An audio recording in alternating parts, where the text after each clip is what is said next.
So hi ಎಲ್ಲೋ ಎಲ್ಲರಿಗೂ ನಮಸ್ಕಾರ. ಎಲ್ಲರೂ ಹೇಗಿದ್ದೀರಾ? ಎಲ್ಲರೂ ಚೆನ್ನಾಗಿದ್ದೀರಾ ಅಂತ ಅಂದ್ಕೊಂಡಿದ್ದೀನಿ. ನಾನು ಇವತ್ತು ಸಿಂಪಲ್ಲಾಗಿ ಹಾಗೆ ಕ್ವಿಕ್ಕಾಗಿ ರುಚಿಯಾಗಿ ಆಗೋ ಥರ ಹೀರೆಕಾಯಿ ಹಾಗೆ ತೊಗರಿ ಕಾಳು ಹಾಕ್ಬಿಟ್ಟು ಬಸ್ಸಾರು ಮಾಡ್ತಾಯಿದ್ದೀನಿ. ಬನ್ನಿ ತೋರಿಸ್ತಾ ಇದ್ದೀನಿ. ನಾನಿಲ್ಲಿ ಒಂದು ಚಿಕ್ಕ ಬೌಲಲ್ಲಿ ತೊಗರಿ ಕಾಳು ತೊಗೊಂಡಿದ್ದೀನಿ. ಒಂದು 2 hours ನೆನೆಸಿಕ್ಕೊಂಡಿದ್ದೆ. ಆಮೇಲೆ ಅದೇ ಕುಕ್ಕರ್ಗೆ ಹೀರೆಕಾಯಿ ತೊಗೊಂಡಿದ್ದೀನಿ. ಒಂದು ಹೀರೆಕಾಯಿ ಕಟ್ ಮಾಡಿ ಹಾಕ್ಕೊಂಡಿದ್ದೀನಿ ನಾನು. ಆಮೇಲೆ ಹೀರೆಕಾಯಿ ಹಾಕೊಂಡ್ಮೇಲೆ ಒಂದು 3 ಲೋಟದಷ್ಟು ನೀರು ಹಾಕ್ಕೋತಾ ಇದ್ದೀನಿ. ನೀರು ಹಾಕ್ಕೊಂಡ್ಮೇಲೆ ರುಚಿಗೆ ತಕ್ಕಷ್ಟು ಉಪ್ಪು ಹಾಕ್ಕೊಂಡು ಕುಕ್ಕರ್ನ ಮುಚ್ಚಿ ಇಕ್ಕಿದ್ದೀನಿ. ಒಂದು ವಿಸಿಲ್ ಸಾಕು ನೋಡಿ. ಇವಾಗ ಒಂದು ವಿಸಿಲ್ ಕೂಗಿದೆ. ಇವಾಗ ಅದನ್ನ ಬಸ್ಕೊಳ್ಳೋಣ.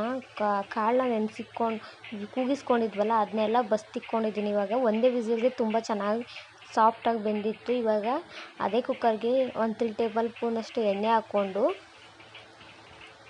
ಒಂದು ಮೀಡಿಯಮ್ ಸೈಜಷ್ಟು ಈರುಳ್ಳಿ ಕಟ್ ಮಾಡಿ ಇಟ್ಕೊಂಡಿದ್ದೆ. ಆ ಈರುಳ್ಳಿ ಹಾಕೋತಾ ಇದ್ದೀನಿ. ಅದನ್ನ ಸ್ವಲ್ಪ ಎಣ್ಣೆಲಿ ಫ್ರೈ ಮಾಡ್ಕೊಳ್ಳೋಣ.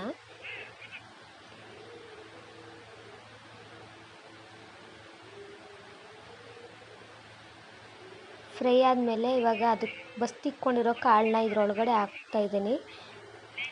ಕಾಳು ಹಾಕ್ಕೊಂಡಾದ್ಮೇಲೆ ಅದೊಂದು ಸ್ವಲ್ಪ ತಿರುಗಿಸ್ಕೊಂಡಾದ್ಮೇಲೆ ಇವಾಗ ಕಾಯಿ ಒಂದು ತೆಂಗಿನಕಾಯಲ್ಲಿ ಅರ್ಧ ಹೋಳಲ್ಲಿ ಚೂರು ತುರ್ಕೊಂಡು ಇಟ್ಕೊಂಡಿದ್ದೆ. ಅದನ್ನ ಹಾಕ್ಕೋತಾ ಇದ್ದೀನಿ ಇದ್ರೊಳಗಡೆ. ಆಮೇಲೆ ನೆಕ್ಸ್ಟು 2 ಟೇಬಲ್ ಸ್ಪೂನಷ್ಟು ಖಾರದ ಪುಡಿ ಹಾಕ್ಕೋತಾ ಇದ್ದೀನಿ. ಅದನ್ನ ಮಿಕ್ಸ್ ಮಾಡಾದ್ಮೇಲೆ ಫೈನಲಿ ಈ ಥರ ಬಂದಿದೆ ನೋಡಿ. ಕಾಳು ಸೂಪರಾಗಿರುತ್ತೆ. ಒಂದ್ಸಲ ಟ್ರೈ ಮಾಡಿ. ಇವಾಗ ಅದೇ ಕುಕ್ಕರ್ಗೆ ಆ ಕಾಳನ್ನ ಬೇರೆ ಪಾತ್ರೆಗೆ ಇದು ಮಾಡ್ಕೊಂಡು ಇವಾಗ ಸಾಂಬಾರು ಒಗ್ಗರಣೆಗೆ ಅದೇ ಕುಕ್ಕರ್ಗೆ ಸ್ವಲ್ಪ ಎಣ್ಣೆ ಹಾಕ್ಕೊಂಡು ಮತ್ತು 1 ಟೇಬಲ್ ಸ್ಪೂನಷ್ಟು ಸಾಸಿವೆ ಹಾಕ್ಕೋತಾ ಇದ್ದೀನಿ. ಸಾಸಿವೆ ಹಾಕ್ಕೊಂಡ್ಮೇಲೆ ಕರಿಬೇವಿನ ಸೊಪ್ಪು, ಬೆಳ್ಳುಳ್ಳಿ ಹಾಕ್ಕೋತಾ ಇದ್ದೀನಿ. ಒಂದು 4-5 ಬೆಳ್ಳುಳ್ಳಿ ಹಾಕ್ಕೋತಾ ಇದ್ದೀನಿ.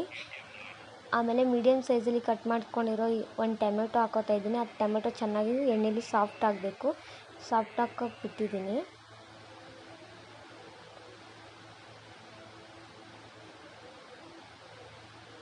ನೋಡಿ ಈ ಥರ ಸಾಫ್ಟ್ ಆಗಬೇಕು. ಅದು ಹಿಂಗೆ ತಿರುಗಿಸಿದ್ರೆ ಟೊಮೊಟೊ ಮೇಲಿರೋ ಸಿಪ್ಪೆ ಎಲ್ಲ ಆಚೆಗೆ ಬರಬೇಕು. ಆ ಥರ ಸಾಫ್ಟ್ ಆಗಬೇಕು ನೋಡಿ. ಫೈನಲಿ ಈ ಥರ ಸಾಫ್ಟ್ ಆಗ್ತಿದೆ. ಇವಾಗ ಆ ಕಾಳು ಮತ್ತು ನೀರು ಸಪ್ರೇಟ್ ಮಾಡ್ಕೊಂಡಿದ್ವಲ್ಲ ಆ ನೀರನ್ನ ಇದ್ರೊಳಗಡೆ ಹಾಕ್ಕೋತಾ ಇದ್ದೀನಿ ಒಗ್ಗರಣೆ ಒಳಗಡೆ.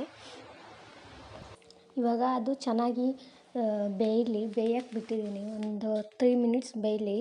ಹಾಗಾದರೆ ಚೆನ್ನಾಗಿ ಬೆಂದಂಗೆ ಆಗುತ್ತೆ ಅದು. ಇವಾಗ ಒಂದು 2 ಟೇಬಲ್ ಸ್ಪೂನಷ್ಟು ಖಾರದ ಪುಡಿ ಹಾಕ್ಕೋತಾ ಇದ್ದೀನಿ. ಇದನ್ನು ಮಸಾಲೆ ರುಬ್ಬಿ ಮಾಡ್ತಾರೆ ಬಸ್ಸಾರು. ಬಟ್ ನಾವು ಈ ಥರ ಮಾಡ್ತೀವಿ. ಸಿಂಪಲ್ಲಾಗಿರುತ್ತೆ, ಈಸಿಯಾಗೂ ಆಗುತ್ತೆ. ಟೇಸ್ಟ್ ಮಾತ್ರ ಸೂಪರಾಗಿರುತ್ತೆ. ಆಮೇಲೆ ಈ ಥರ ಕುದೀತಾ ಇದೆ ನೋಡಿ.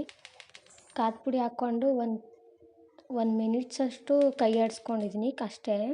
ಅದನ್ನೇ ಎಷ್ಟು ಸೂಪರಾಗಿ ಬಂದಿರುತ್ತೆ. ಒಂದ್ಸಲ ಟ್ರೈ ಮಾಡಿ ನೋಡಿ. ಇವಾಗ ಒಂದು ನೆಲ್ಲಿಕಾಯಿ ಗಾತ್ರದಷ್ಟು ಹುಣಸೆಹಣ್ಣ ಹುಳಿ ಹಾಕ್ಕೊಂಡಿದ್ದೆ ಒಂದು 5 ಮಿನಿಟ್ಸು. ಅದನ್ನ ಚೆನ್ನಾಗಿ ಕಿವುಚ್ಕೋತಾ ಇದ್ದೀನಿ. ಹುಣಸೆಹಣ್ಣ ಚೆನ್ನಾಗಿ ಕಿವುಚ್ಕೊಂಡು ಇದ್ರೊಳಗಡೆ ಹಾಕ್ಕೊಂಡಿದ್ದೀನಿ ಹುಣಸೆಹಣ್ಣು ನೀರು ಇದ್ರೊಳಗಡೆ ಹಾಕ್ಕೊಂಡು ಇದನ್ನ ಚೆನ್ನಾಗಿ ಮತ್ತೆ 3 ಮಿನಿಟ್ಸ್ ಬೇಯಿಸ್ಕೊಳ್ಳೋಣ ಚೆನ್ನಾಗಿ ಕುದಿ ಬರೋ ಗಂಟ.